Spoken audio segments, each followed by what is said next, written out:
Hey everyone, and welcome. Today we're talking about what it really takes to build software that you can count on. Because let's be honest, in the crazy world of modern front-end apps, just hoping for the best isn't a strategy. So let's actually build out the modern reliability stack, one layer at a time. This quote right here, it just nails the problem perfectly. On the back end, when something breaks, it's usually a clear failure. But the front end, oh man, it's the Wild West. You're dealing with a million different browsers, weird user extensions, bots, shaky network connections. It's just chaos. The real trick is finding that signal, the actual problems hitting your users inside all of that noise. And that really brings us to the big question, right? How do you stop just reacting to problems and start building a system that's actually resilient? I want you to think about it like this. Is your team just fighting fires all day, every day? Or are you actually fireproofing your application? That's the mindset we're going to dig into. So, where do we even begin with this fireproofing thing? Well, the first step is just admitting that you can't prevent every single spark. Crashes are going to happen. The foundation of our whole stack, then, isn't about stopping every error. That's impossible. It's about being able to see the smoke clearly the second it appears. After all, you can't fix what you can't see. And here's the very first roadblock every developer hits. The code you spend all that time writing? Yeah, that's not what's actually running in your user's browser. It's been squished and smashed and bundled into this tangled mess, all for the sake of performance. So, when it inevitably breaks, the error report you get back is often totally unreadable. It's like trying to find a specific word in a book that's been shredded. And this is where our first tool comes to the rescue, source maps. Just think of a source map as a secret decoder ring. It connects that messy, unreadable production code back to the clean, beautiful code that you originally wrote. With source maps in place, you can debug your live application like you're sitting right there on your own machine. It is an absolute game changer. Okay, so now we can see the error, but you need a system to automatically catch and report them, right? I mean, you wouldn't build a house without a smoke detector, and you definitely shouldn't ship a modern app without an error tracking platform. This is that foundational tool that screams, hey, something's on fire over here. So what separates a good smoke detector from just an annoying beeping sound? Well, first off, you need to know why the alarm went off. That's what error telemetry or breadcrumbs gives you, a trail of what the user did right before the crash. Next, you gotta have a way to tune out the false alarms. Good filtering lets you ignore all the noise from bots and ancient browsers so you can focus on what's hitting your most important customers. And finally, you really need a clear pricing structure so that one bad day for your app doesn't turn into a truly terrifying day for your company credit card. And wow, when you actually look at the market, the difference is just huge. We lined up the pricing here for the same number of errors, 1 million, and the cost goes from less than $100 all the way up to $600 a month.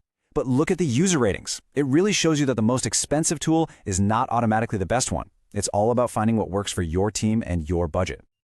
Another really big decision is whether to use a managed platform, a SaaS tool, or to host it yourself. SaaS is amazing because you can be up and running in minutes and they handle all the maintenance. But self-hosting gives you total control over your data, which is crucial for things like GDPR or HIPAA. Plus, it can actually be cheaper in the long run. It really boils down to a core choice. Do you want immediate convenience or do you want long-term control and ownership? Okay, so our smoke detector is installed and working. Great. Now it's time to move up a level in our stack and get proactive.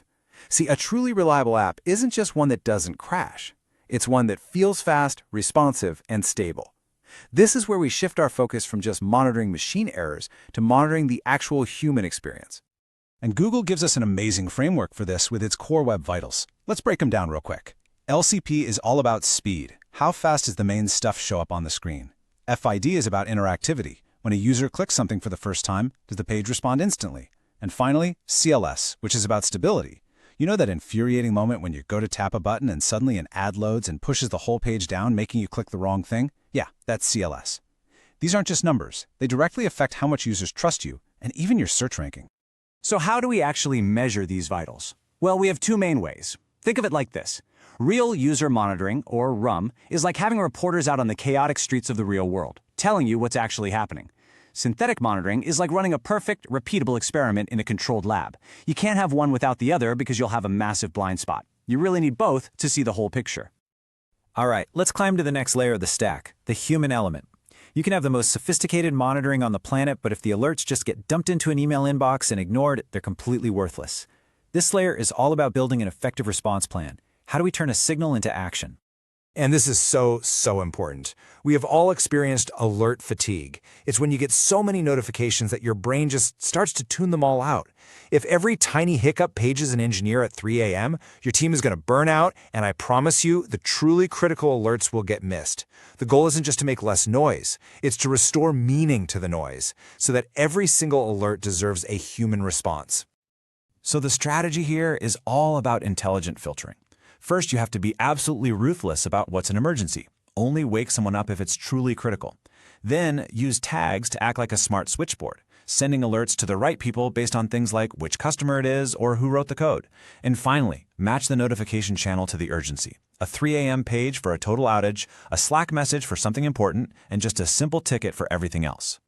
Look, an alert is just the start of the story. The real goal is fixing the problem. The best teams build a seamless workflow that takes you from detection to resolution. Slack is for the immediate, real-time chaos. It's the incident war room. Jira is for the structured follow-up, creating the ticket, giving it an owner, and making sure it gets tracked all the way to done. When you connect these tools, you stop switching between apps and you make sure nothing ever falls through the cracks. All right, we've made it to the very top of our reliability stack, governance. This is the big picture, strategic layer. We're talking about things like data privacy, legal compliance, and managing costs. This is like setting the official building codes and buying the insurance policy for our entire application. And cost is a huge part of governance. You have to watch out for this. A lot of platforms use event-based pricing. This can create a really weird conflict of interest, where your bill goes up when your app is less stable. Your vendor literally makes more money when you have more bugs. Instead, try to look for models that are based on things like page views or the number of developers. That way, your vendor's goals are aligned with yours. They win when you fix your bugs and grow your business. Now let's talk about data. Because anytime you use a third-party tool for monitoring, hosting, payments, anything, you are creating a data supply chain. Your user's information is flowing from your application to all these other companies. Understanding and managing that flow is an absolutely critical part of building software today, especially with rules like GDPR. Let's make this real. This isn't just theory. This is a simplified list of the data subprocessors for a real app called Screen Studio. You can see they have a different service for error monitoring, one for hosting, one for payments, and another for support. Each one of these services is handling a different piece of user data, and as the developer, you are ultimately responsible for that entire chain, for knowing where that data goes and making sure it's safe every step of the way. So let's end right back where we started. Building reliable software is a journey from being reactive to being proactive. It takes a layered approach, from just seeing the smoke of a crash, to inspecting the user experience, to having a solid response plan, all the way up to setting the building codes of governance. The real question you should be asking your team is this: are you just building a stack that helps you fight fires a little faster? Or are you building one that truly makes your application fireproof?